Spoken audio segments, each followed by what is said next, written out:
बिहार में 3,90,000 बीएड के कैंडिडेट इस बार एग्ज़ाम में बैठे थे। लेकिन बड़ा सवाल ये है कि कैंडिडेट एग्ज़ाम तो दिए थे, लेकिन एग्ज़ाम से उन्हें बाहर कर दिया गया है। अब सवाल ये है कि अब वो एग्ज़ाम तो दे दिए हैं, रिज़ल्ट नहीं आएंगे तो परेशानी है। वो कैंडिडेट सुप्रीम कोर्ट की तरफ रुख किए हैं, तो वहीं सरकार की तरफ से के पाठक भी सुप्रीम कोर्ट इन अभ्यर्थियों के लिए गए हैं। अब ये बताइए कि जिस तरह से के पाठक के लिए लोगों के मन में गलत भ्रांतियाँ थी, लेकिन अब सरकार के पक्ष में इन अभ्यर्थियों के लिए खुलकर सामने आए और सुप्रीम कोर्ट तक गए हैं। देखिए के पाठक को लेकर कोई गलत भ्रांतियाँ किसी के पास नहीं था।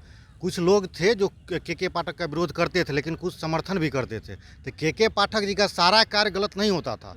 कुछ ऐसे कार्य भी हैं जो अपने ऑफिस से अभी तक के इतिहास में कोई भी अपर मुख्य सचिव विद्यालय पूरा बिहार भ्रमण नहीं किया है, और प्रत्येक विद्यालय में ये जाते हैं और वहाँ देखते हैं क्या पठन पाठन हो रहा है कि नहीं हो रहा है, क्योंकि सैलरी तो देते हैं, शिक्षक वहाँ पढ़ाते हैं कि नहीं पढ़ाते हैं, ये चेक करने के लिए जाते हैं। तो ये कहीं से गलत नहीं है।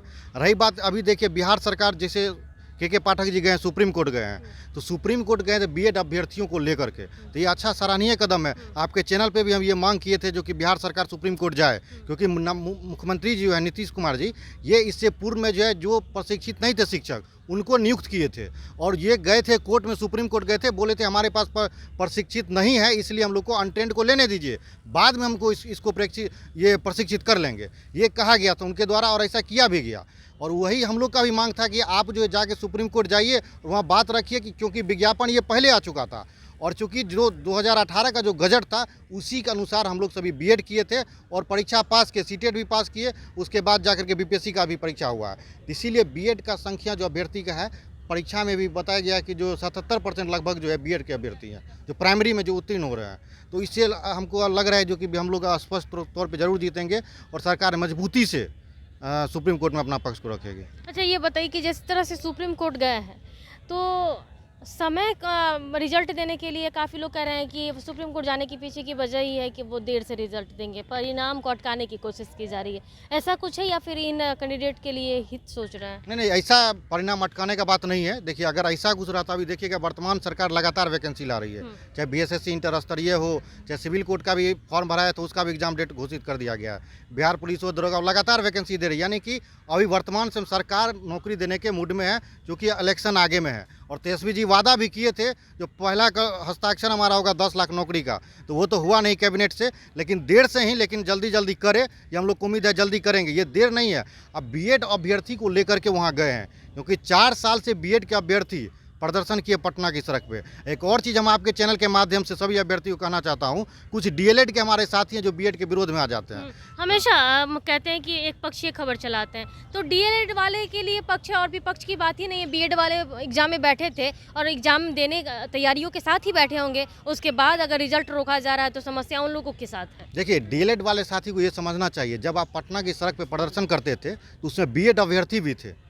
बीएड अभ्यर्थी, हम खुद बीएड अभ्यर्थी, हम भी सड़क पे जाते थे, आंदोलन में डाक बंगला चौराहा के घेराव करते थे, हम भी लाठी खाते थे। हमारे जैसे कई बीएड के साथी लाठी खाते थे। सिर्फ डीएलएड वाले जाकर के वहाँ प्रदर्शन नहीं करते थे, सभी मिल के प्रदर्शन करते थे 7th फेज का नोटिफिकेशन को लेकर के। ये उस समय तो लड़ाई नहीं थी, लेकिन अभी परीक्षा हो गया, सुप्रीम कोर्ट में इस तरह का डिसीजन आ गया, तो आप जो कह रहे हैं जो कि नहीं हमको लेना चाहिए, तो ऐसा नहीं होगा। दोनों पढ़ाई किया है, दोनों तैयारी किया है और बीएड वाला कोई अपराध नहीं किया है। अगर ज़्यादा पढ़ना कोई अपराध नहीं होता है। अगर आप कोई मान के चलिए एमबीबीएस कर रहा है या कोई डिप्लोमा किया, पैरामेडिकल किया, तो क्या वो वर्क नहीं कर सकता? एमबीबीएस वाला कर सकता है। इसलिए ऐसा कुछ नहीं, इससे और गुणवत्तापूर्ण शिक्षा मिलेगा। और सरकार से जो हम लोग आग्रह कर रहे थे, तो हम लोग को उम्मीद है कि सुप्रीम कोर्ट से हम लोग के पक्ष में सरकार जरूर कुछ न कुछ फैसला लेकर आएगी। और इसके लिए मैं सरकार को भी धन्यवाद देता हूं और के पाठक सर को विशेष रूप से धन्यवाद देते हैं। वो सुप्रीम कोर्ट गए हैं बीएड अभ्यर्थियों के लिए और अवश्य वो कुछ न कुछ हम लोग के लिए पॉजिटिव लेकर के आएंगे, क्योंकि के पाठक में वो क्षमता है कि वो काम कर सकते हैं। बिल्कुल, वो देखिए के पाठक के काम पे कोई प्रश्न नहीं खड़ा कर सकता, ईमानदारी को लेकर के कोई प्रश्न नहीं खड़ा कर सकता है। जितने भी, चाहे शिक्षक अभ्यर्थी हो, चाहे विद्यालय में जो कार्यरत है, हाँ, प्रश्न चिन्ह वही खड़ा करेंगे जो सैलरी तो लेते हैं लेकिन पढ़ाते नहीं है। अभी देखिएगा, एक देख रहे थे खबर हम, जो माननीय मुख्यमंत्री जी का नाम भी एक शिक्षक बोर्ड पे ठीक से नहीं लिख पा रहे थे, मतलब नाम है नीतीश कुमार, लिख रहे हैं नीतीश कुमार। तो आप समझ सकते हैं एक शिक्षक को अगर मुख्यमंत्री जी का नाम नहीं लिख पा रहे हैं, तो ऐसे शिक्षक का तो विरोध तो हटाना ही चाहिए। तो मांग करते हैं ऐसे शिक्षक अगर बच्चों को पढ़ाएंगे तो बच्चा क्या पढ़ेगा, गलत शिक्षा मिलेगा उसको। प्राइमरी का वो शिक्षक थे, आप समझ लीजिए। तो इसलिए ऐसे शिक्षक पे अगर के पाठक जी कार्रवाई करते हैं, अगर मुख्यमंत्री जी भी कार्रवाई करते हैं, ये कहीं से गलत नहीं, ये उचित है। तो देखिए कि साफ तौर पर बीएड के कैंडिडेट एक तरफ के पाठक के लिए लोगों के मन में गलत अवधारणाएं आ चुकी है, जो शिक्षक हमेशा के पाठक के खिलाफ जमकर बोलते रहते हैं, तो दूसरी ओर बीएड के कैंडिडेट हमारे सामने मौजूद हैं। कई सारी डिग्रियां इनके पास है। आपने देखा होगा कि स्टेट वाले मुद्दे पर भी खुलकर सामने आते थे और आज भी फिर से जो है बीएड के कैंडिडेट के लिए सामने आया है, क्योंकि जिस तरह से बीएड के कैंडिडेट के लिए के पाठक सुप्रीम कोर्ट की तरफ रुख किए, वहीं बीएड के कैंडिडेट भी सुप्रीम कोर्ट की तरफ पहले से जा चुके हैं। तो फैसला बता रहे हैं कि के पाठक जब इस मामले में दखल अंदाज किए हैं तो जरूर ही अच्छा रिजल्ट इन लोगों के सामने आएगा। तो कहीं ना कहीं बीएड के कैंडिडेट के लिए खुशखबरी सा है और नौकरी के लिए भी एक रास्ता खुलने का मतलब ये उम्मीद लगाया जा सकता है। फिलहाल के लिए इतना ही। बने रहे कशिश के साथ। पटना से अंकिता सिंह की रिपोर्ट।